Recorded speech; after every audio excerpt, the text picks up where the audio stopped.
시청자 여러분 안녕하십니까? JBC 건강 함께 풀어봅시다. 신철호입니다. 최근 한 설문조사에서 우리나라 청소년들이 가장 원하는 키는 남학생 181cm 정도, 여학생 168cm 정도라고 합니다. 그러나 현재 자신의 키에 만족하는 경우는 30%에도 못 미친다고 하는데요. 그래서 오늘 이 시간 한의사이신 김성훈 원장님을 모시고 더 아이들이 잘 자라게 할 수 있는 방법은 무엇인지 궁금증을 풀어보는 시간을 갖도록 하겠습니다. 김성훈 한의원의 김성훈 원장님 잘해 주셨습니다. 원장님 날씨도 쌀쌀한데 나와주셔서 고맙습니다. 예, 이제야 날씨가 겨울 날씨 같습니다. 네네, 예. 그렇습니다. 원장님 최근에 언론 보도도 있었습니다만은 네. 우리나라 청소년들의 체격이 많이 향상됐다고 해서 반가운 일이 아닐 수가 없습니다. 예. 물론 체력이 좀 약하다고 해서 예, 걱정이 되는 건 사실입니다만은 상대적으로 그렇다 보면은 키 작은 아이들을 둔 부모님들은 걱정이 더 되실 것 같습니다. 예, 그렇습니다. 도대체 우리나라의 청소년들의 체격 예. 또 과거에 비해서 얼마나 성장해 왔는지 예. 자료가 있으면 좀 소개를 해 주십시오. 예. 최근 2004년 올 11월에 산업자원부 기술표준원에서 발표한 것에 의하면은요, 1979년인 약 25년 전에 비해서 남자들은 5.8cm가 더 큰 173cm, 여자들은 2.3cm가 더 큰 160cm로 발표가 나오고 있습니다. 굉장히 많이 자랐군요. 예, 그렇습니다. 근데 이 성장 속도를 감안한다면 지금 현재 10대 체중 키의 평균 키는 남자들은 175.8cm, 여성들은 162.3cm로 예상이 되고 있습니다. 참으로 우리가 임진왜란 시절에 남자의 성인 키가 152cm였고 1914년도에 가장 과학적인 방법으로 검사한 것에 의하면 남자들이 161에서 162cm였고 여자들은 148에서 147cm 정도 였는데 그때에 비하면 상당히 키가 많이 컸던 것으로 보입니다. 지난주 토요일 날 독일과의 축구 경기를 보신 일 있으시죠? 네네. 그때 독일의 TV 앵커가 동양 사람들이 저렇게 많이 키가 컸다니 네. 그렇게 언론 보도가 나왔었습니다. 사실 우리나라의 남자 여자의 평균 키는 아시아에서는 가장 크고 거의 서구인의 키에 근접하고 있는 상황입니다. 그렇군요. 예. 이제 원장님께서 오늘 쭉 설명을 해 주시겠습니다만은 키라고 하는 것은 기본적으로 이제 유전인자가 중요하고 네, 맞습니다. 또 거기에다가 환경적인 요인이 이제 곁들여져서 결정이 될 것 같습니다. 네. 물론 이제 유전인자가 기본적인 요인이 될 수 있을 텐데요. 자녀가 부모들이 적은 경우에 자녀도 키가 적을까 걱정이 상당히 되실 것 같습니다. 예, 맞습니다. 부모 키로부터 자녀 키를 추정할 수 있는 어떤 통계적인 방법이 있다면서요? 예. 그것 좀 소개해 주십시오. 예, 자료를 준비했습니다. 네네. 보시죠. 남아의 예상 신장을 보면은 엄마 아빠 키에 더해서 거기다 13을 더해서 둘로 나눈 것이 남자의 유전적인 예상 키가 될 것이고요. 여아의 경우는 엄마 아빠의 키를 더한 값에 빼기 13을 해서 둘로 나눈 값이 여아의 유전적인 예상 신장을 볼 수 있습니다. 그러나 부모와 자녀 간의 세대 차이가 30년 정도로 봤을 때 또한 우리나라의 키 성장의 추이를 봤을 때 이 값에다가 6.5cm 정도는 더해야 유전적인 신장을 예측하는데 맞는 공식이 될 것 같습니다. 네, 그렇군요. 보통 이제 성장 패턴을 보면은 아이들이 막 나서는 급증하지 않습니까? 예. 그러다가 이제 정체 상태를 보이다가 사춘기 때 오늘 예. 이제 중점적으로 설명을 해 주시겠습니다만은 사춘기 때 급증을 하게 되고 또 남녀 차이도 있는 것 같습니다. 예, 맞습니다. 네, 그런 것에 대해서 좀 설명을 해 주시고 또 또래 집단보다도 키가 작을 경우에는 네. 정확하게 작은 원인이 무엇인지 진단해서 대처하고 치료하는 것이 상당히 중요할 것 같습니다. 예, 맞습니다. 어느 시기에 치료하는 것이 좋은지 예. 그런 것도 좀 설명을 해 주십시오. 예, 알겠습니다. 성장 치료 시기에 대해서는 부모님들이 상당히 정확히 알아둬야 될 것입니다. 네네. 특히 부모님들은 당신들의 세대, 자기들이 중학교라든가 고등학교 때 사춘기가 와서 얘들도 그때쯤이면 더 키가 크려니 하다가 마침 아기가 안 크고 그래서 병원에 들리는 경우가 많습니다. 사실 그때 성장판 검사를 해보게 되면은 많이 이미 성장판이 다쳐서 네. 더 이상 키 크는 것을 희망을 많이 접는 경우가 있는데 참 안타까운 일이 많이 있습니다. 닿기 전에 대처를 했으면 좋았을 텐데요. 그렇죠. 네네. 근데 보통 우리나라 청소년들이 예전에 비해서 3, 4년 이상 사춘기가 빨리 옵니다. 네. 그리고 보통 우리가 키가 남자의 경우는 23살까지 크고 여자는 21살까지 큰다고 그러는데 보통 우리 사회자님께서 말씀하셨지만은 키 크는 단계가 약 4단계로 나눠지는데 네. 그 첫 단계가 태어나서 2돌까지입니다. 그때는 약 50cm로 태어난 애가 거의 2배로 2년 동안 크죠. 이때는 상당히 그 수면도 좀 좋고 영양도 네. 좋기 때문에 그런 상황이 되고요. 그 다음에 투돌 이후부터 사춘기 전, 그러니까 13, 14세까지가 2차 성장기입니다. 이때는 비교적 안 많이 크는데요. 초등학교 들어가기 전까지는 약 5cm에서 6cm 정도 크고, 초등학교 들어가서는 4cm에서 5cm 정도 크는 완만한 성장기를 이룹니다. 그러다가 이제 그 중요한 사춘기가 도래하게 됩니다. 이때가 바로 여자들은 유방이 자리 잡고 남자들은 고환이라는 성기가 커지면서 사춘기가 도래하는데, 이로부터 약 3년 정도가 사춘기로 인한 급성장기, 즉 사춘기 스퍼트기라고 합니다. 이때가 상당히 키가 갑작스럽게 많이 크는 상황이고요.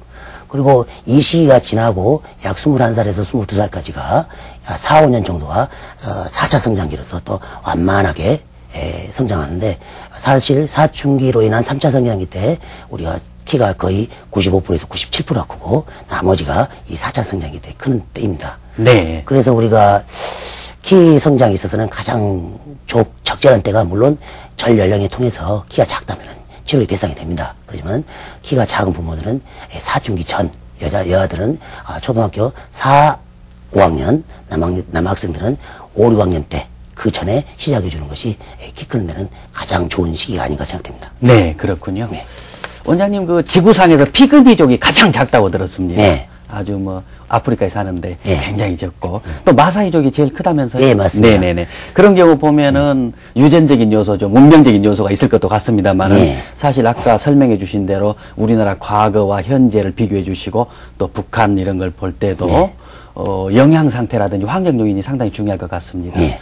영양 상태와 성장의 관계, 거기에 대해서 좀 자세히 설명을 해 주십시오. 예. 사실은 제가 그 재작년에 저희 집 앞마당에 해바라기 씨를 좀 뿌릴 일이 있었습니다. 저도 좋아하는 꽃입니다만. 예. 예. 근데 꽃 하나가 잘못돼서 작은 화분에 떨어졌나 봅니다. 네. 근데 그쪽에는 햇빛도 잘 안 들고 물도 좀, 비도 좀 안 오고 그래서 그런지 키가 작은 상태에서 꽃을 피더라고요. 네. 키도 작고 꽃도 작고. 근데 정상적으로 그 화단에 심은 해바라기는 키도 아주 크고 꽃송이도 많고 꽃도 크게 열매를 많이 맺는 걸 봤습니다. 네네. 그 사회자님도 가끔 그 초봄에, 초여름에 그 시골 가다 보면 길가에 작은 코스모스가 꽃송이 몇 개 피어서 네네. 있는 것을 때가 아닌데도 예, 불구하고. 그렇죠. 네네. 그런 코스모스는 작은 상태에서 꽃 몇 송이밖에 못 피는 상황인데, 제대로 어떤 영양이 잘 되고 그 햇빛이 잘 되고 되면은 아주 키도 크고 꽃도 수백 송이 이렇게 피듯이 이렇게 그 많이 크게 됩니다.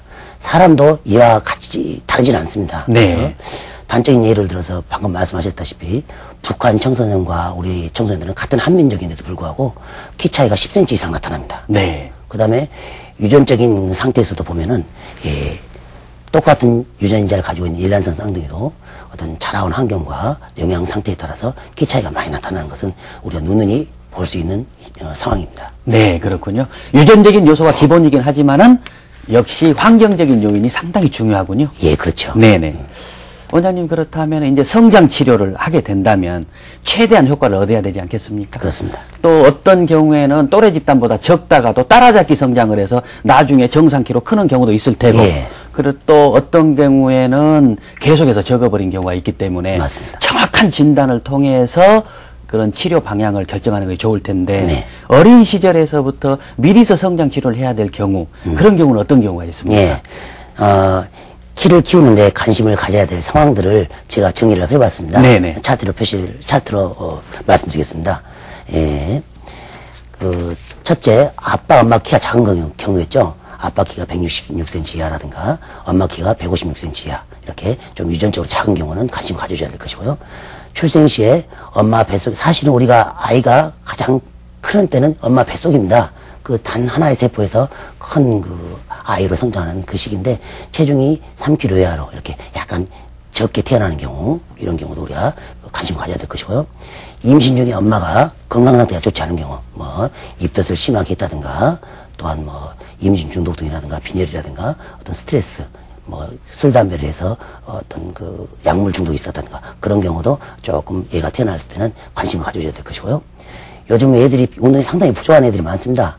운동이 부족한 만큼 성장판에 자극도 안 되고, 그러다 보면 네. 키가 작을 수 있으니까 그것도 좀 관심 가져야 되고요. 영양이 불균형한 경우인데요.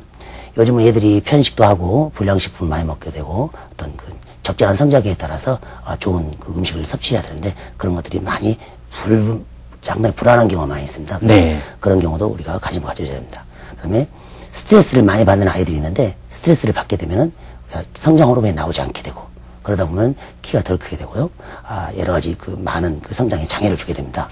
또한 잦은 병 치료로 인해서 성장으로 가야 될 에너지가 이 병 치료하는 데로 감으로써 충분한 키 성장을 바라지 못한 경우도 있습니다. 더불어서 성장의 에너지를 만드는 소화기계 질환이 있어서 어떤 그런 그 질병이 보일 때 성장 에너지 흡수를 못하기 때문에 키가 작게 되고 수면 부족과 숙면을 하지 못한 경우가 있는데 사실 제가 올 여름에 미국에서 아이들 초등학교 학생 하나 하고 중학생 학생이 하나 왔었는데 그 친구들이 물어보니까 너희들은 보통 몇 시에 잠을 자니? 그러니까 보통 9시면 다 이렇게 잠을 잔다고 그럽니다. 네. 근데 우리 나이는 그때 시간이면 뭐 공부한다고 공부하고 하는 네네. 날씨죠. 그리고 뭡니까? 우리가 성장 호르몬이 보통 10시부터 한 2시까지가 많이 나오는데 그 시간을 많이 놓치는 경우가 많이 있습니다. 네. 그런 경우도 있고요. 또 2차 성장이 또래 집단보다 많이 빨리 오는 애들이 그때는 크지만 나중에는 조기 성숙으로 해서 조금 나중에는 키가 작아진 경우가 보일 수 있겠고요. 가정 불화. 이것도 상당히 큰 문제입니다. 이 가정 불화 때문에 애가 조기의 어떤 그런 그 사춘기를 맞이하게 되고 어떤 독립의 어떤 무의식 중에 어떤 작용 때문에 조기 성숙하는 경우가 있습니다. 그다음에 운동선수나 이렇게 키와 관련된 직업을 갖고자 하는 아이들도 상당히 키에 대해서 관심을 가져주면 좋겠고요. 물론 염색체 이상이라든가 선천적인 질환 이러한 작은 키는 물론 우리가 당연히 관심을 가져줘야 할 것으로 보입니다. 더불어서 요즘 아이들은 척추가 많이 틀어진 경우가 많습니다. 그래서 네. 측만증이 많이 나타나는데 너무 오래 앉아있고 운동하는 시간이 부족하다 보니까 성장기 때 잘못된 자세로 인해서 많이 이렇게 척추가 틀어진 경우도 볼 수 있습니다. 네. 이런 경우도 잘 자세를 잡아주면서 키 크는데 우리가 그 하나의 방향으로 잡아야 될 것 같습니다. 네. 방금 설명해 주신 이런 문제가 있을 때는 전문가 선생님을 찾아가서 진단받고 치료해 보는 것이 중요할 것 같습니다. 네, 맞습니다. 네네. 네. 사춘기 때 성호르몬이 급증하면서 이렇게 신체 성숙도 급증한다. 그런 사춘기가 상당히 중요한 것 같습니다. 네, 맞습니다. 더불어 또 정서 발달 측면이라든지 네. 신체 급속한 성장과 더불어서 앞으로 미래의 그 개인의 삶을 준비하는 아주 중요한 시기가 아니겠습니까? 예. 그래서 우리 그 시청자 부모님들이 사춘기의 특성을 잘 아신다면은 자녀들의 성장 발달에 지도하는데 많은 도움이 되실 것 같습니다. 예. 사춘기의 특성이 있다면 좀 설명을 해 주십시오. 예.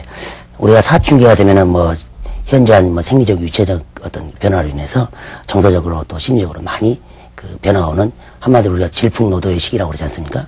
그런 시기인데, 키가 급속도로 자라기 때문에 이때를 사춘기 스퍼트기라고 합니다.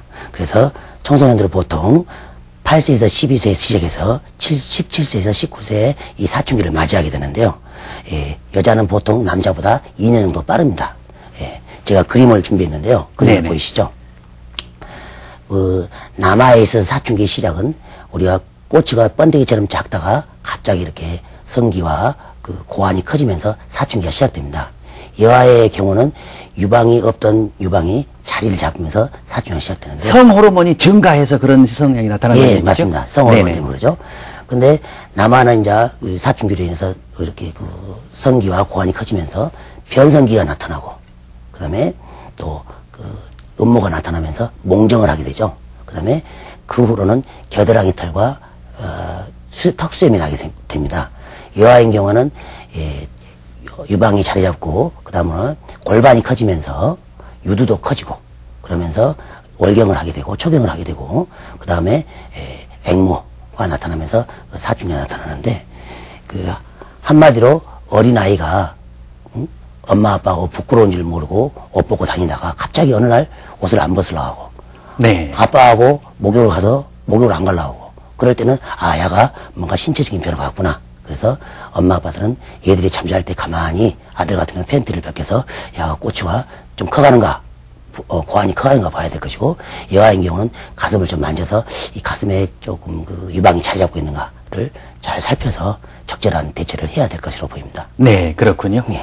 원장님, 그 유전적인 요인에 의해서 부모님 키를 통해서 자녀들의 키를 아까 예측을 해 주셨는데, 어쩔 수 없이 유전적으로 부모님이 키가 작아서 자녀들의 예상 키가 작게 나왔을 때라고 하더라도 이렇게 성장 급증기인 사춘기 때 네. 충분한 영양 공급이라든지 때로 잘못되어 있는 어떤 질환을 잘 치료해 줌으로써 충분히 더 성장할 수 있다. 네. 그렇게 말할 수 있을까요? 예, 맞습니다.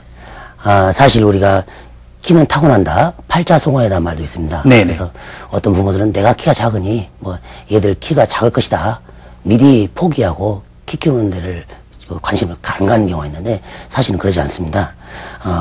방금 전에도 말씀드렸죠. 뭐 북한 청소년들과 우리는 청소년들의 키 차이와 또한 똑같은 유전인자를 가지고 있는 일란성 쌍둥이도 환경과 영양 공급에 따라서 키 차이가 많이 나타나는 것은 우리가 뭐 흔히 보는 일 아닙니까? 네네. 예. 그렇군요. 그 외에 아까도 말씀드렸지만은 키는 역시 유전적인 요인 플러스 방금 말씀해 주신 환경적인 요인 네. 상당히 중요한 것 같습니다. 그 중에서도 영양 공급, 잘못된 기저질환이 있을 때 치료 네. 이런 것들이 중요할 것 같은데 그 외에 키를 결정하게 되는 인자가 있다면 어떤 것이 있을까요? 예. 제가 표를 준비했습니다. 네네. 보시죠. 키성장의 영양인자를 보면은 사실은 유전적인 인자는 약 23%로 이야기하고 있습니다. 나머지 영양이 31%, 운동이 약 20%, 그 다음에 엄마 아빠의 애정을 중심으로 한 관심과 사랑, 가정 환경, 그 다음에 사회 환경, 그 다음에 수면 등 이런 것들을 포함해서 약 26%를 차지하고 있는데요. 이 말을 거꾸로 얘기한다면은 매일매일의 생활 방법과 영양, 그 다음에 운동 이런 것들을 통해서 약 70% 이상의 키성장의 어떤 그런 좋은 조건을 만들 수 있는 하나의 방법이 될 수 있다. 그렇군요. 볼수 있습니다. 70% 정도라고 한다면 역시 유전적인 요인보다는 환경적인 요인이 더 중요하다는 네, 말씀이시네요. 맞습니다. 네네, 그렇군요. 그렇다면은 반대로 성장을 저해하는 환경적 요소가 있다면 학습 능력뿐만 아니라 모든 아이 성장에 저해가 될 수 있을 것 같은데. 예, 맞습니다. 그런 원인을 정확하게 알아서 대처하는 것도 필요할 것 같습니다. 어떤 것들이 있을까요? 맞습니다. 그래서 우리가 성장기의 그 성장 에너지를 극대화해서 키로 가게 하는 그게 중요하겠죠. 중요한데요. 네네. 그 에너지를 허비하는 경우가 많습니다. 또한 에너지가 생성되지 않은 경우도 많이 있는데요. 우리가 알기 쉽게 성장기별로 말씀을 드리겠습니다. 네네. 예. 1차 성장기 때는 주로 그 아이들이 기관지 허약이 많이 나타납니다. 가래가 늘 그릉그릉하고 기침하고 그래서 잠도 깊이 못 자고 부모를 안타깝게 하는 일도 많이 있고요. 항상 설사라든가 변비, 구토, 이런 것들로 인해서 소화 흡수력의 저하 이런 것들도 성장 에너지를 만들지 못하기 때문에 힘든 상황이 되고요. 특히 이 시기에는 수면 장애도 큽니다. 아이가 좀 깊이 좀 푹 잤으면 쓰겠는데 사소한 소리에도 팔딱 일어나서 깨고 자다가 또 큰 소리도 울고 부모도 괴롭고 아이도 괴롭고 네. 키도 안 크고 참 안타까운 일들이 많이 있습니다. 이런 것도 일단 치료를 해줘야 성장 에너지가 충분히 키로 공급될 것 같습니다. 그렇군요. 예. 2차 성장기에 주로 말하면은 편도선이 잘 부어서 늘 미열이 있고 고열이 발생하고 또 비염이라든가 인후염, 중이염 이런 질환으로 인해서 에너지를 빼앗기는 경우가 많이 있고요. 알러지성 질환 또 피부 알러지도 있을 것이고요. 두통 또 경우에 따라서는 충분히 영양 공급이 안 되니까 성장통, 무릎이라든가 팔꿈치가 아프다는 성장통도 상당히 문제가 될 수 있습니다. 그리고 늘 비글비글하고 병약한 경우, 폐가 자주 아프다 하는 경우, 또 불량식품이라든가 식생활의 불량으로 인해서 문제가 되는 경우도 있고요. 또 요즘은 애들이 과도한 오락도 문제가 있을 것이고 PC의 과도한 사용, TV의 과도한 청취 이런 것들도 상당히 2차 성장기에는 문제가 될 수 있습니다. 그렇죠. 얘들이 좀 햇빛도 좀 보고 밖에서 달리기도 하고 운동도 해야 될 텐데 많이 그런 상황들이 없기 때문에 좀 안타깝게 생각되고요. 3차 성장기는 주로 스트레스입니다. 학업과 또 공부해야 되지, 밤늦게 학원도 다녀야지, 또 교우관계, 또 이때는 이제 약간 사춘기가 접어드니까 성인 문화를 접촉할 수 있습니다. 그래서 어떤 이성관계 이런 것도 상당히 문제되고 또 술, 담배, 또 잠을 안 자고 공부한다고 각성제를 복용하거나 잠이 안 한다고 수면제를 복용하거나 이런 약물 중독의 우려성이 있고요. 요즘은 또 본드라든가 그런 것도 많이 있지 않습니까? 그런 것들도 문제가 있을 거고 이때는 또 특히나 운동 부족이 상당히 중요한 키성장의 저해 요인이 되고 있습니다. 네. 그 마지막으로 4차 성장기는 이제 마무리되는 키 성장기인데 사실은 이때는 약물 치료도 중요하지만 운동 치료가 더 중요합니다. 그래서 충분한 운동을 해야 되는데 그러지 못하고 생활 습관이 상당히 나태해진 경우가 많이 있습니다. 이런 것들도 우리가 조금 개선해 줘야 될 것이고요. 이때는 성인 문화에 많이 접촉을 하게 되고 또 담배, 술 이런 중독성 약물에 많이 노출되다 보니까 또 충분히 커야 되는데 이런 것들 때문에 덜 크게 되고 또 나중에는 결국 후회하는 경우를 많이 볼 수 있었습니다. 네, 그렇군요. 지금 상당히 중요한 것은 키가 작은 아이일 경우에 치료 대상이 되느냐 네. 아니냐 그걸 판단하는 건 상당히 중요할 것 같습니다. 네. 키가 작다고 해서 모두 다 성장 치료 대상이 되는 건 아닐 것 같은데요. 네, 맞습니다. 어떤 경우가 성장 장애를 받고 있다, 저신장하다 네. 이렇게 평가할 수 있는 어떤 기준이 있는지 그런 것이 있으면 좀 설명을 네. 해주십시오. 일단은 우리가 성장 치료의 대상은 누구나 다 될 수 있는 건 아니고 일단은 가장 중요한 관건은 성장판이 열려 있느냐 네. 닫혀 있느냐 네. 그것을 기준으로 해서 일반적으로 키가 또래 집단보다 해서 우리가 보통 3% 이내 우리가 임상적으로는 약 15% 이내라고 보는데 교과서적으로는 3% 이내로 되어 있습니다. 이럴 때 말씀드릴 수 있겠고 1년에 4cm 이하로 성장기 때 한 5, 6cm 커야 되는데 4cm 이하로 저신장 적게 잘 크는 경우 또 대상이 될 수 있겠습니다. 그 다음에 형과 비교해서 동생과 비교해서 작은 형 이런 2살 터울의 보통 경우에 이런 경우에도 우리가 성장 치료의 대상이 되겠고요. 매년 5cm 이상으로 자라던 아이가 갑작스럽게 성장량이 줄어들 때 2, 3cm로 이럴 때도 우리가 관심을 가져줘야 됩니다.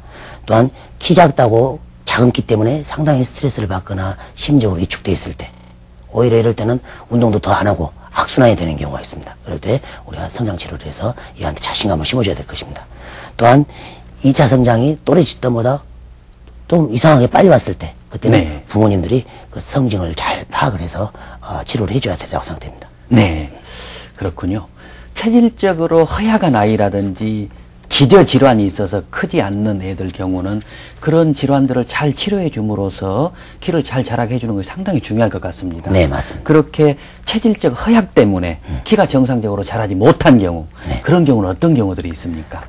특히 이제 우리가 성장 에너지를 어떻게 하면은 키로 가게 하느냐, 어떤 몸을 튼튼하게 하고 발육 상태를 좋게 하느냐 그 관점에서 말씀드린다면 우리가 한 5-6가지로 나눌 수 있습니다. 네. 첫째가 차트를 보시면은 비소화 흡수기가 허약한 아이입니다. 이런 아이들은 얼굴이 좀 누리끼리하고 입안에 구내염이 자주 생기고 그다음에 식욕부진, 편식, 구토 특히 아랫배가 아프다고 그러죠. 대변 볼 때 배가 아프다고 했었고 자주 체하고 참을미도 하고 또 입냄새가 심한 경우도 있습니다. 원래 소화력이 좋지 않아서 자주 이렇게 잘 먹지 않고 적게 먹죠. 옛날에도 먹는 놈한테 못 당한다는 그런 말도 있다시피 네네. 잘 먹어야 큽니다. 그 다음에 이럴 때는 음식 타박도 심하고 반찬 투정도 심하고 이런 경우가 많이 있고 두통도 많이 호소하게 됩니다. 다음으로는 폐기관지 호흡기가 허약합니다.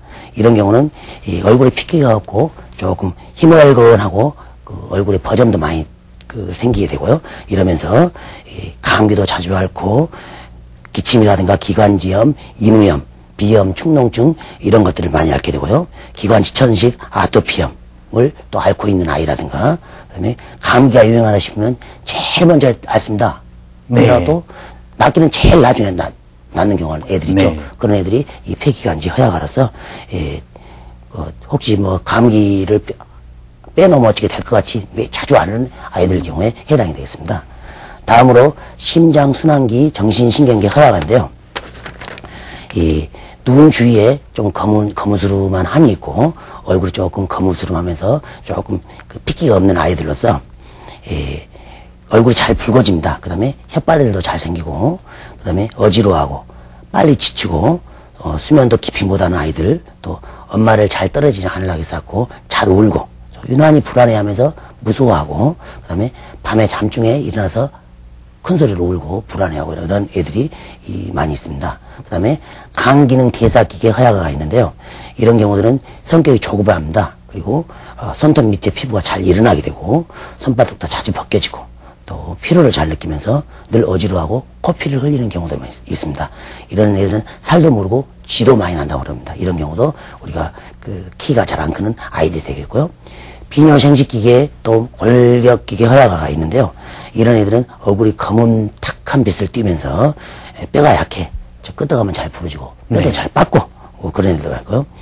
걸으면 오래 걷지 못하고 자주 엄마한테 업어달라고 하는 애들, 그런 애들도 있고요. 소변도 잦고, 밤에 야뇨증도 나타나고요.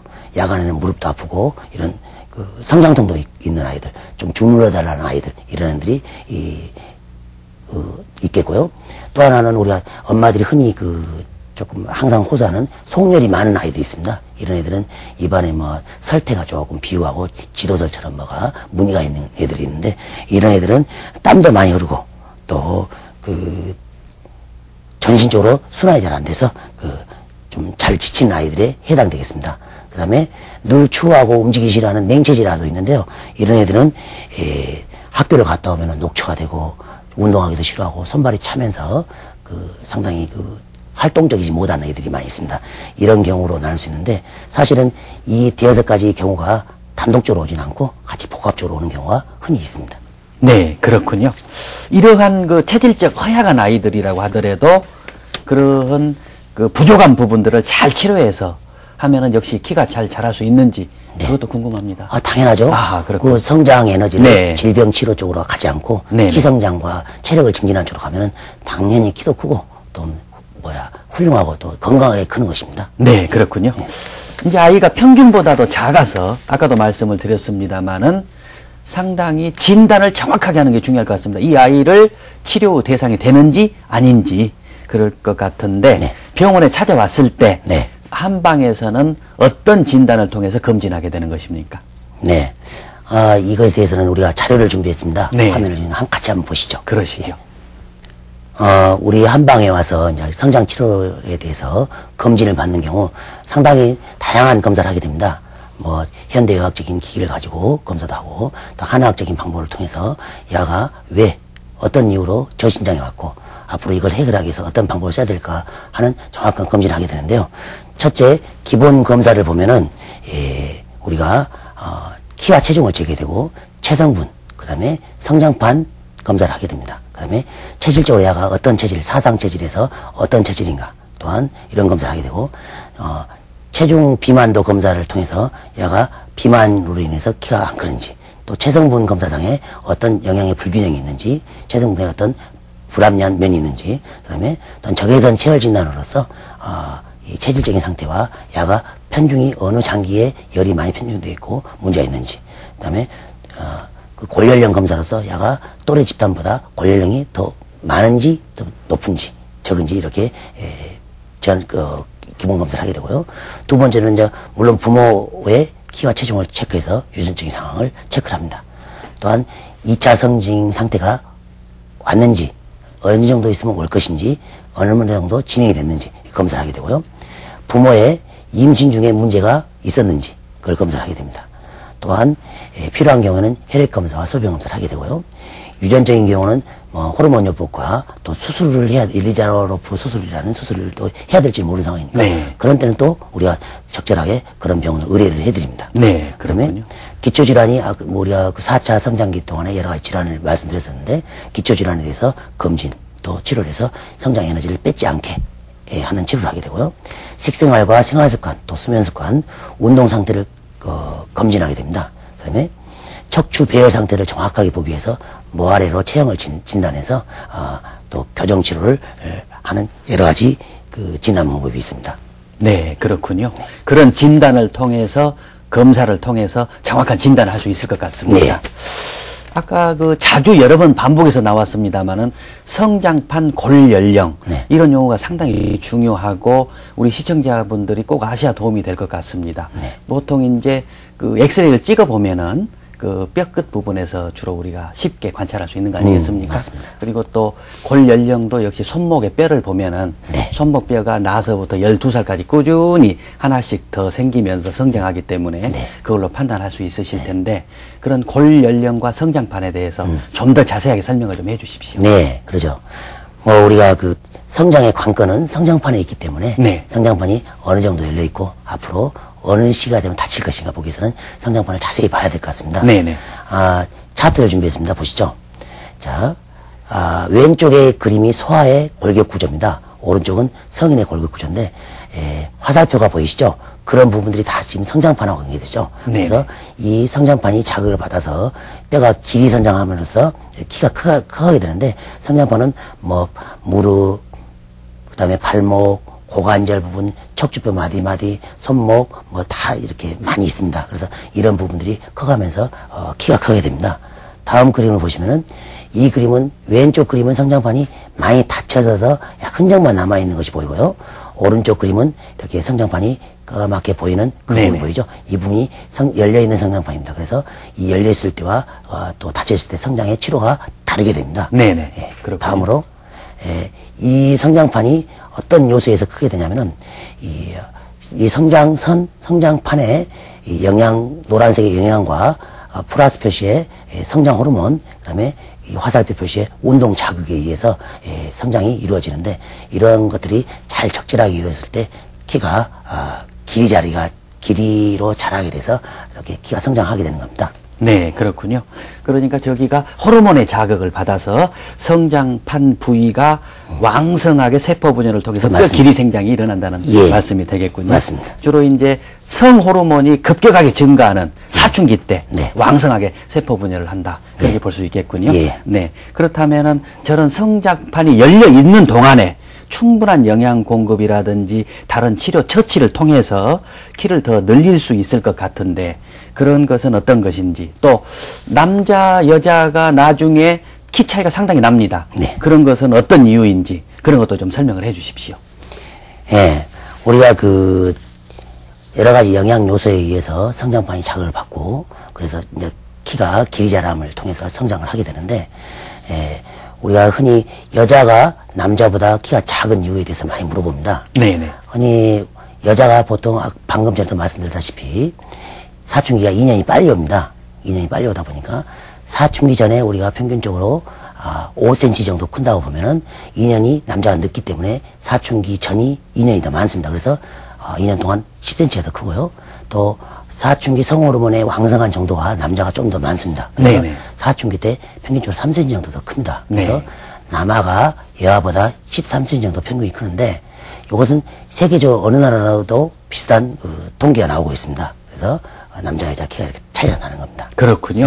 주변에서 보면은 초등학교 저학년 때는 굉장히 또래 집단보다도 키가 더 컸다가 최종 성인 신장은 오히려 적어지는 경우도 흔히 있습니다. 그렇죠. 그런 경우에 뭐 보통 아이들이 크면 부모님들은 상당히 좋아하십니다만은 그런 경우 상당히 또래 집단보다 상당히 클 때 이것이 정상적인 성장인지 아니면은 조기 성장하고 말아버릴 것인지 그걸 진단하는 것이 상당히 중요할 것 같은데 어떻습니까?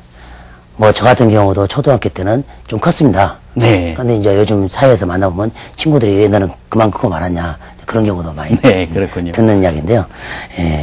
흔히 이제 초등학교 때 부모들이 애들이 크면은 뭐 우리 아이가 크고 상당히 만족해하면서 키에 대해서는 전혀 걱정하지 않습니다. 그래서 나중에 친구들이 더 커가면서 야가 갑자기 안 크니까 친구들이 따라잡고 그러니까 상당히 놀라서 이렇게 병원에 오는 경우가 많이 있는데요. 이런 경우는 바로 조기 성장이라고 그럽니다. 그래서 또래보다 사춘기가 빨리 와서 그때는 크지만 결국은 키가 작아진 걸 의미하는데 이런 경우도 우리가 아이들이 사춘기가 또래 집단보다 빨리 와서 나타나는 증상이기 때문에 부모들이 이 시기가 야가 사춘기가 와서 큰가 아니면은 다른 영양이라든가 신체적인 상태가 좋아서 큰가를 보기 위해서는 적절하게 관심을 가져주고 또한 아이의 그 성징의 상태를 관심 있게 관찰하고 또한 이런 경우가 있다면은 적절하게 검사를 통해서 계획을 세워야 되라고 생각됩니다. 네, 그렇군요. 그러니까 이렇게 조기 성장하는 경우라 하더라도 너무 지나치게 또래 집단보다 클 때는 병적인 것일 수 있기 때문에 진단을 정확하게 받아서 치료하면 더 좋을 것 같습니다. 그렇죠. 네, 그렇군요. 요즘 원장님 성인뿐만 아니라 소아 비만 상당히 문제가 되고 있습니다. 너무나 과도한 비만일 경우에는 초등학생임에도 불구하고 고혈압, 당뇨 같은 성인병을 앓고 있는 그런 어린이들도 상당히 있다고 들었고 원장님께서는 또 비만 클리닉도 겸하고 계시다고 들었습니다. 이런 비만과 아이 성장과 관계가 좀 안 좋을 것 같은데 어떻게 작용하는지 설명을 좀 해주십시오. 어른들은 흔히 아이들이 살이 키로 간다라는 말을 많이 하죠. 우리가 성장 호르몬의 작용이 크게 두 가지로 나눠지는데 하나는 키 자람으로 쓰일 수 있고 하나는 지방을 분해하는 작용을 하는 겁니다. 오히려 날씬하게 만드는 예, 거죠? 예. 네네. 근데 키로만 가야 될 성장 호르몬이 그 지방을 분해하는 쪽으로 가기 때문에 오히려 키 성장에는 더 안 좋습니다. 네. 그래서 또 특히 여성들에 있어서는 이 과도한 체지방은 여성 호르몬인 에스트로겐의 합성을 빨리 해서 사춘기를 빨리 하게 하는 작용을 하고 있습니다. 그래서 우리가 그 비만에 대해서는 적절하게 성장기에 맞는 저지방, 고단백, 고칼슘 음식으로서 잘 조절해주고 밤늦게가 음식을 섭취하는 것도 자제해주고 또 여러 가지 열량이 많은 식품을 자제할 것으로 보입니다. 네, 그렇군요. 또 하나 원장님 궁금한 것이 아까도 말씀해 주실 때 미국 같은 경우는 어린이들이 아주 일찍 네. 수면에 취한다. 그런데 우리나라 학생들 같은 경우는 공부 부담 때문에 네. 학습량이 상당히 사실은 너무나 많습니다. 그래서 늦게 자고 그러는데 사실 그 일찍 자야 10시경에서 12시, 2시 정도가 맞아요. 네. 성장 호르몬이 아까 잘 나온다고 설명을 예. 해주셨습니다. 예. 역시 일찍 자고 일찍 일어나는 것이 상당히 중요할 것 같은데 맞습니다. 영향이 많겠죠? 예. 흔히 우리가 하는 말로 자는 아이가 키가 큰다. 네. 또 부모들은 또 얘들이 자면서 키가 크는 것이다. 그렇게 말씀하시는데 바로 그 말이 맞습니다. 네. 그래서 우리가 성장 호르몬이 언제 나오는가를 조사해 보니 생체 시계가 인류 역사상의 생체 시계가 보면 보통 밤 10시부터 2시까지 새벽 2시까지 성장 호르몬이 거의 총에 약 6, 70% 이상 나오는 시기입니다. 뭐 예전에는 이런 그 형광등도 없었고 밤에는 캄캄했기 때문에 일찍 자고 또 일찍 일어났었는데 그런 것들이 안 되다 보니까 상당히 애들이 늦게 자게 되고 또 그래서 성장 호르몬이 충분히 나와야 될 시간에 깨어있기 때문에 키가 많이 안 큰 걸 보았습니다. 그리고 요즘 학생들은 뭐 공부를 어차피 해야 되는데 일찍 자서 또 하기가 힘든 상황인데 결국은 우리가 생활 습관을 정확하게 지켜서 좀 늦게 자더라도 항상 규칙적인 생활 습관을 함으로써 네. 생체 시계가 그거에 맞게 조절해 주게 되고 또한 사실은 아이들이 성장기 때는 어머니들이 조금 공부 욕심보다는 키는 이 성장기가 아니면 크지 않기 때문에 공부는 사실 나중에 할 수 있지 않습니까? 네네, 그렇죠. 네, 키 커야 될 때는 지나버리면 안 크기 때문에 조금 더 관심을 가져주고 가능하면 12시 전에 재워주는 것이 좋을 것 같습니다. 네네. 일찍 일어나는 새가 벌레를 잡는다. 서양 속담도 네. 사실은 맞는 얘기인 것 같습니다. 예, 맞습니다. 최근에 뭐 아침형 인간 신드롬이 좀 불기도 했었는데요. 사실 일찍 자는 것이 사실 그 수면 깊이도 초저녁에 10시경에 깊은 잠을 잘 수 있지 늦게 자면은 깊은 잠을 사실은 자기가 어렵지 않습니까? 네. 네. 그래서 성인들도 사실은 일찍 자는 것이 사실은 좋습니다. 네, 그렇죠? 맞습니다. 네네. 사실 이제 키가 너무 작다든지 아까 여러 가지 문제로 본격적으로 성장 클리닉을 찾았을 때 네. 어떤 치료들이 있습니까? 저희 병원의 치료의 내용을 대신 말씀드리겠습니다. 네네. 우리 병원에 일단 그 내원하시게 되면은 운동 치료실이 저희들이 있습니다. 그래서 운동요법, 그다음에 척추의 어떤 기능상의 상태를 보기 위해서 척추 교정요법도 실시하고 있고요. 약물요법으로서 이렇게 좀 더 건강한 상태, 방금 전에 말씀하신 여러 가지 진단을 통해서 그 소화의 맞춤형으로 해서 또 환약으로 처방을 해드리게 됩니다. 그 다음에 생활습관 교정으로서 수면 교정과 또한 식습관 교정으로서 영양지도, 그 다음에 성장 침요법이 또 있어서 참 좋은 효과를 나타내고 있는데요. 성장 이침과 성장판 자극침, 부항요법, 전자경혈침요법, 성장판 마사지요법을 통해서 성장 호르몬을 성장판으로 많이 유입되게끔 하는 치료를 하게 됩니다. 다음으로 일상 중에 키 크기 요법으로서 그 롱다리 성장 체조를 아이들한테 가르쳐 줌으로써 꾸준하게 스트레칭을 중심으로 하는 그 키 크기 방법을 우리가 애들한테 가르쳐 드리고요.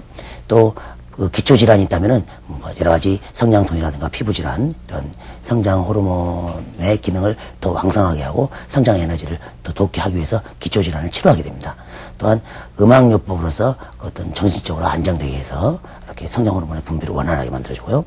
가정에서는 저희들이 일기장을 하나 줘서 얘들한테 직접 하루 종일 어떤 운동을 했고 어떤 일을 했는가, 어떤 음식을 먹었는가에 기록하도록 성장 일기를 쓰게 하기도 합니다. 네, 그렇군요. 다양한 치료 방법을 통해서 도움을 주고 계시는 것 같습니다.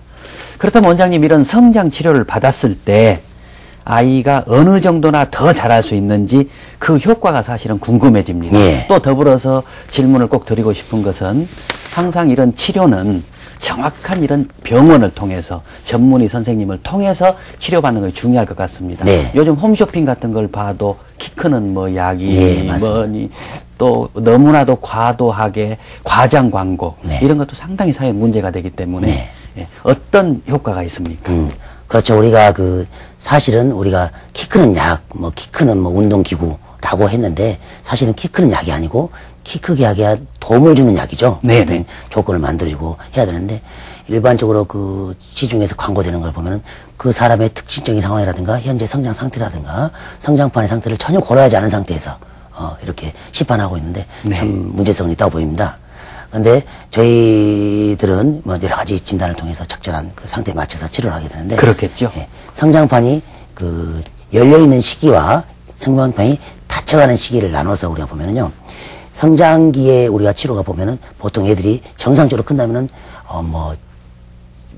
2차 성장기 때는 초반기는 5cm, 6cm 크고 후반기는 4cm, 5cm 정도 크는데 그보다도 미만일 때는 키가 작을 수밖에 없습니다. 그래서 성장 속도를 정상 이상으로 올려주는 것이 일단은 가장 급선무입니다. 그래서 우리가 이 치료를 하게 되면은 4cm 미만으로 자란 애들이 성장판이 열렸을 때는 6cm, 8cm의 기도 효과가 있고요. 성장판이 닫혀가는 시기도 골밀도라든가 성장판이 닫혀가지만 조금 분할을 촉진시켜서 고래 분할 촉진시켜서 약 마무리 성장기까지 3cm에서 5cm 이상의 치료 효과를 기대하는데 보통 우리가 효과는 어차피 아이들이 키가 크는 시기에 비해서 50%에서 100% 정도는 좀 더 크게 하는 것이 성장치료의 목표가 되고요. 또한 진짜를 통해서 여러 가지 성장 에너지의 허비를 막는 방법을 쓴다면은 또 자연예가 더 기성장이 되지 않을까 생각됩니다. 네, 그렇군요. 또 원장님, 요즘에 학생들이, 어린 아이들이 너무나도 학습 부담이 많은 것 같습니다. 네. 오랫동안 잘못된 자세로 공부한다고 쭈그려 앉아 있다 보니까 허리가 많이 휘어져 있는 경우도 많이 있는 것 같습니다. 네. 그래서 지난번에 TV도 한번 보니까 숨어 있는 키를 찾아준다. 네. 허리를 반드시 세워줬더니 키가 좀 크더라. 네. 심지어 주변에서는 제 아이도 있습니다만은 제 아이를 공부를 주로 안 가르치고 주로 많이 뛰어놀게 하고 운동 가르치고 이렇게 하니까 그렇게 아이를 방치해도 되느냐. 그렇게 부모님들이 또 옆에 분들이 성화이시도 하는데 너무 학습 부담이 많아서 그렇게 학생들이 제대로 못 성장하고 네, 맞습니다. 또 허리도 휘어지고 그런 경우도 있는 것 같습니다. 이렇게 틀어져서 휘어진 허리를 교정해서 또 키를 좀 찾아줄 수 있다고 하는데 네. 그것은 어떤 건지 좀 소개해 주십시오. 어느 보고에 의하면은 광의에 측만증이 여학생들이 있어서는 약 80% 가까이 되고 굉장히 많습니다. 예. 다음으로 남학생들의 경우는 좀 더 적은데 15%에서 20% 정도로 광해에 측만증을 갖고 있다. 네. 그렇게 이야기를 하고 있는데 특히 성장기 여성들은 상당히 심한 경우를 많이 볼 수 있었습니다. 아, 그렇군요. 그래서 저희 병원에서도 어떤 시험을 보게 되면 키의 기준이 있는데 어떤 그 키에 약 1cm, 1.5cm 모자라서 저희 병원에서 치료받고 신체 검사에 통과한 애도 있었습니다. 네. 그래서 좋은 일이 있었는데요. 네, 네. 이 그림을 보면서 설명드릴게요. 네. 이 상황을 봐도 척추가 뼈가 이렇게 틀어져 있는 경우를 볼 수 있습니다. 치료를 통해서 이렇게 틀어진 경우를 척추가 많이 휘어져 있는 상태를 보입니다. 이 상태를 이렇게 바르게 하는 방법들을 많이 쓰고 있고 네. 그러면서 숨어있는 키가 나타나는 겁니다. 사실 또 자세를 바르지 않게 하고 좀 틀어지게 생활하다면 다시 원상으로 복귀되는 경우가 많이 있는데 꾸준한 운동을 통해서 네. 항상 바른 자세를 취하도록 네. 해야 될 것 같습니다. 균형 잡힌 생활이 중요할 것 같습니다. 예, 맞습니다. 네네. 네. 최근 우리나라 청소년들 체격은 커졌지만은 체력이 지나치게 약해서 문제라고 지난번에 언론 보도에서도 아까 말씀드렸었습니다. 네. 사실은 운동을 꾸준히 한다는 것은 여러 가지 측면에서 사실 중요합니다. 정신 건강에도 사실은 중요하지 않습니까? 예, 그렇죠. 또 머리를 쓰는 즐거움도 있지만 몸을 쓰는 즐거움을 스스로 체득하고 또 그만큼 스포츠를 통해서 삶이 풍요로워지고 할 텐데 네. 우리 부모님들이 너무 학습에만 아이들을 내모는 경향이 있어서 좀 안타깝기도 합니다. 네. 키가 크는데 도움이 되는 어떤 운동요법 네. 있으면 좀 소개를 해 주십시오. 사실 운동이라는 것은 영양과 정서적 요인을 통해서 키성장의 가장 큰 3대 요소 중에 하나입니다. 네네. 요즘은 사실 운동이 너무 부족하다 보니까 키가 안 크게 되는데 저희가 초등학교 때 아시다시피 2교시만 끝나면 운동장에 나와서 체조도 하고 그랬는데 그랬습니다. 요즘 안 하는 학교들이 대부분입니다. 그리고 뭐 하더라도 교실에서 이렇게 조금 스트레칭으로 끝내는 경우가 있는데 상당히 조금 이것은 그 나라에서도 정책적으로 이렇게 해 나가야 될 것이 아닌가라는 생각이 들고요. 어느 연구를 보고에 의하면은 운동을 할 때 안 할 때 성장 호르몬의 분비량을 보면은 약 25배까지 차이가 난다고 합니다. 그래서 얘들이 충분한 운동을 통해서 성장 호르몬이 분비를 극대화시키고 또한 영양 공급이 잘 되고 그런다면은 뭐 키가 그 특별히 뭐 치료를 하지 않아도 상당히 잘 클 수 있는 그런 좋은 상황이 되지 않나 생각합니다. 운동이 상당히 중요하다는 것을 네. 우리 부모님들이 좀 잘 들으셨으면 좋겠습니다. 예. 네. 그 보면은 역도 선수들 키가 좀 크지 않습니다. 운동을 좀 그런 맞습니다. 경우는 네. 과도하게 하는 경우라고 말할 예. 수 있겠죠. 근육량을 늘리는 운동은 좀 도움이 안 될 것 같은데 어떻습니까? 맞습니다. 역도라든가 무거운 물건을 드는 역도라든가 웨이트 트레이닝, 뭐 근력 운동 이런 것들은 키 크는 데 도움이 되지 않습니다. 네네. 운동을 또 시킨다면은 아침 운동이 있고 또 저녁 운동이 있고 그런데. 예, 그러죠. 이제 우리가 키를 키우기 위해서는 사실은 밤에 하는 운동이 더 좋고 체중을 조절하기 위해서는 아침에 하는 운동이 더 좋은데 사실 요즘 어린애들이 운동이 너무 부족합니다. 그래서 저는 부모님들이 뭐 태권도 하면 안 큰다느니 유도 하면 안 큰다느니 그런 소리 할 때 그런 말씀을 들었을 때 네네. 하십시오. 부족해서 안 크지 너무 과해서 안 크는 거 아닙니다. 네. 그리고 대신 스트레칭을 잘해주고 충분히 근육을 풀어주면은 무슨 운동도 좋다고 이야기를 합니다. 그래서 부모님들이 애들이 갑자기 막 친구들끼리 모여서 역도를 한다든가 레슬링 하고 있으면 아야 너 그거 하지 마라 키 안 큰다. 네네. 그것은 오히려 키 크는 운동이라고 말씀드리고 싶습니다. 네, 그렇군요. 적당하게 하는 것은 그런 예. 것도 괜찮다는 말씀이시군요. 맞습니다. 역시 운동을 통해서 저녁 운동이 좋다는 말씀이시죠? 예, 성장 그래서 좋습니다. 잠잘 때 성장 호르몬이 충분히 나와서 예. 그것이 성장판을 다 자극해서 세포 분열이 왕성하게 일어나면서 길이 생장이 일어난다면은 성장에 도움이 될 것 같습니다. 금상첨화겠죠. 네네, 예. 그렇군요. 충분한 영양 섭취 상당히 중요하다고 아까부터 네. 여러 번 말씀을 해주셨습니다. 네. 어떤 음식들이 우리 아이들에게 좋은지 설명을 좀 해주시죠. 예, 제가 그림을 준비했습니다. 보시죠. 첫째 음식 보면 이렇게 사골 국물이라든가 이렇게 그 꽁치라든가 등푸른 생선 이런 뼈째 먹을 수 있는 생선이면 더 좋고요. 그다음에 소 간이라든가 달걀 뭐 이런 것들도 상당히 기성장에 좋은 고단백 식품이 되겠습니다. 특히 멸치 같은 경우도 상당히 그 좋은 음식으로서 가능하면 잔멸치를 사서 머리채 또 내장채 먹을 수 있는 그런 멸치가 좋겠습니다. 다음으로 우유는 뭐 한 500cc 이상 마셔주면 더 이상 뭐 좋을 것이 없다는 건 다 알고 계십니다. 그다음에 검은깨라든가 치즈, 두부, 미역, 버섯 종류 이런 것들은 기성장에 상당히 도움이 되는 음식이고요. 다음으로 요즘 애들이 많이 좋아하는 패스트푸드 상당히 성장을 방해합니다.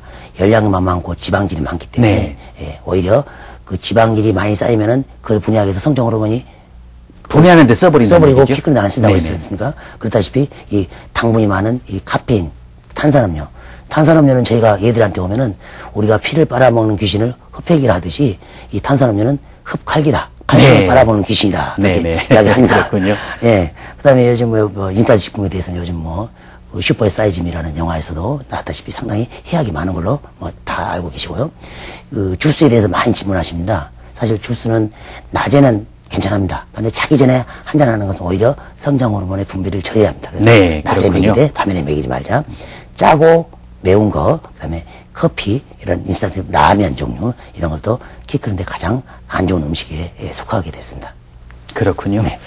원장님 이제 성장 장애에 대해서 관련한 여러 가지 고민 함께 풀어보다 보니까 벌써 마무리할 시간이 다 돼버린 것 네. 같습니다. 좀 아쉽습니다. 네. 네.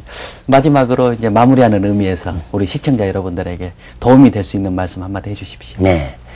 사실 그 미국에서 프로야구가 100년이 됐습니다. 근데 100년이 됐는데 그 173cm를 기준으로 프로야구 선수의 수명을 계산해 봤는데 173cm 이상의 사람과 이하의 사람의 수명 차이가 13년이나 났습니다. 결국 키가 크고 체구가 크면은 그만큼 수명이 짧아진다는 겁니다. 그래서 키가 마냥 큰다는 것은 좋지 않고 적당한 키가 좋으리라고 생각되고요. 제가 오늘은 우리 시청자분들을 위해서 키 크는데 보너스를 몇 가지 드리려고 준비했습니다. 화면을 보시면서 마무리하겠습니다. 아이들이 우유를 500cc 이상 1년을 먹게 되면 1cm가 보너스로 클 수 있고요. 칼슘을 포함한 음식을 안 먹게 되면은 마이너스 1cm입니다. 그 다음에 키 큰 음식을 그 규정에 따라서 잘 먹게 되면은 1cm 이상 더 크게 되고요. 또 운동, 특히 점프 운동을 주 3회 이상 쭉 1년 동안 10분 정도 해주면 1cm를 보너스로 가질 수 있게 되고요. 또한 그 점프 운동을 좀 더 많이 한 3, 40분 이상 한다면은 2cm를 보너스로 키를 갖게 됩니다. 그렇지만 운동과 탐을 싸고 산다 그러면 마이너스 1cm를 그 키가 덜 크게 되니까 유념하시고요.